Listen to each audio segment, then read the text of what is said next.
Ladies and gentlemen, prepare your minds for the most sought-after mind reader in the Philippines, the mental assassin, Justin Binion!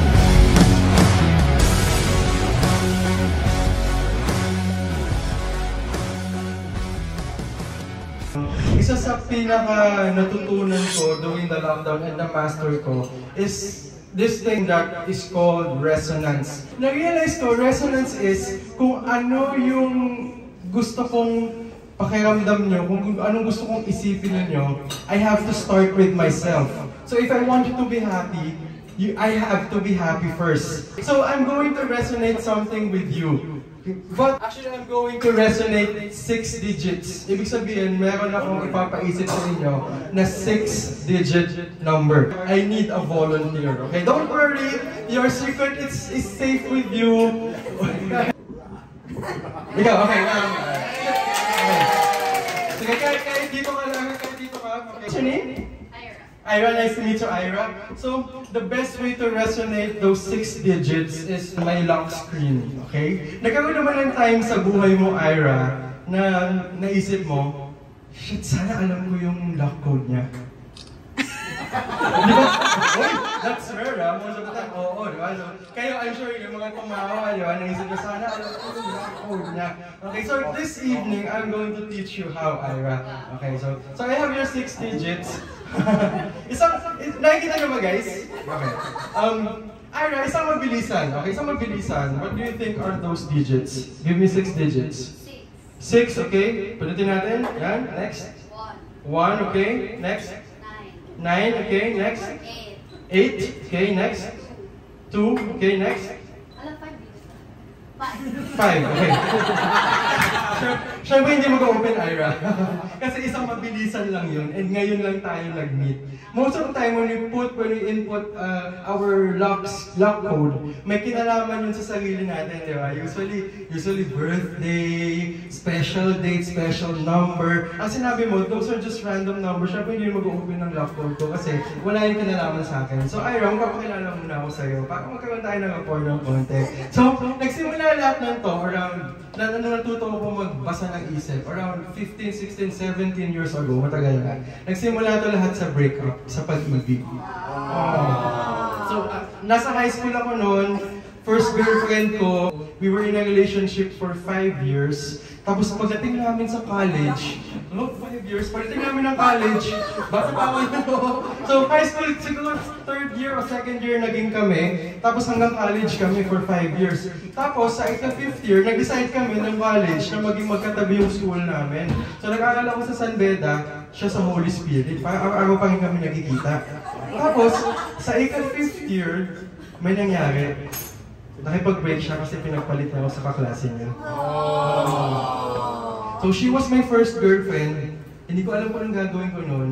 Sobrang sakit. Hindi ko alam yung mga napapanood natin sa movies, yung hindi ka makakain, hindi ka makatulog. Yung parents ko nagagalit sa akin kasi hindi na ako pumapasok sa school. Yung friends ko pinapaalsa nila ng kwarto kasi sabi, Justin, ang baho na ng kwarto mo. Pwede ba maligo ka naman? So hindi na ako nakakapasok.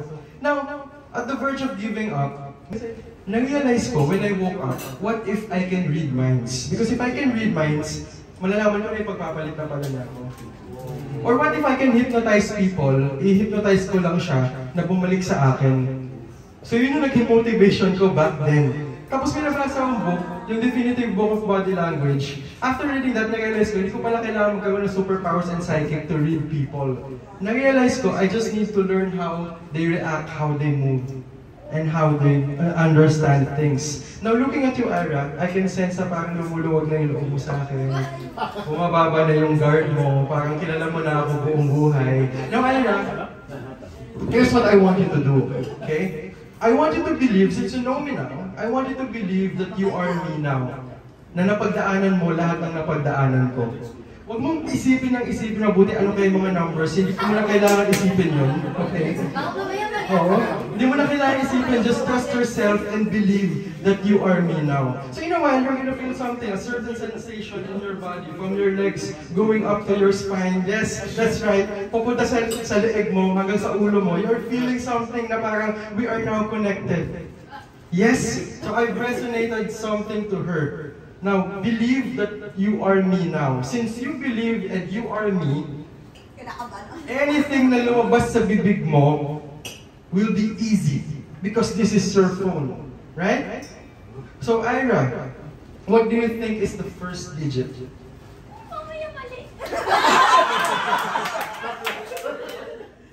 Five, okay. Next. Again, okay. Next. Hindi 5? Okay. Sige, okay.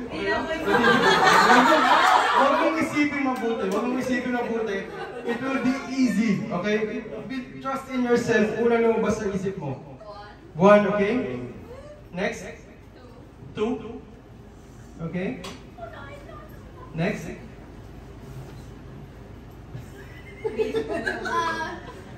Walang taya dyan, okay lang. Walang at stake. Career ko lang. 1 again, okay? Last. Now, 7.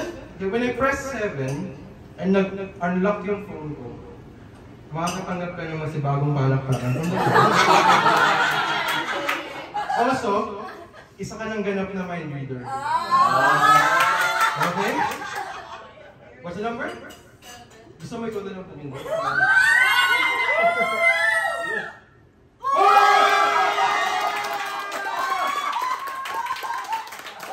Congratulations!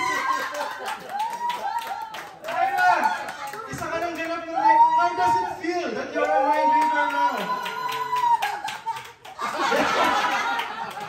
So kung may tanong kayo about love life, loto, lapit-lapit na isa na siyang ganap na mind reader.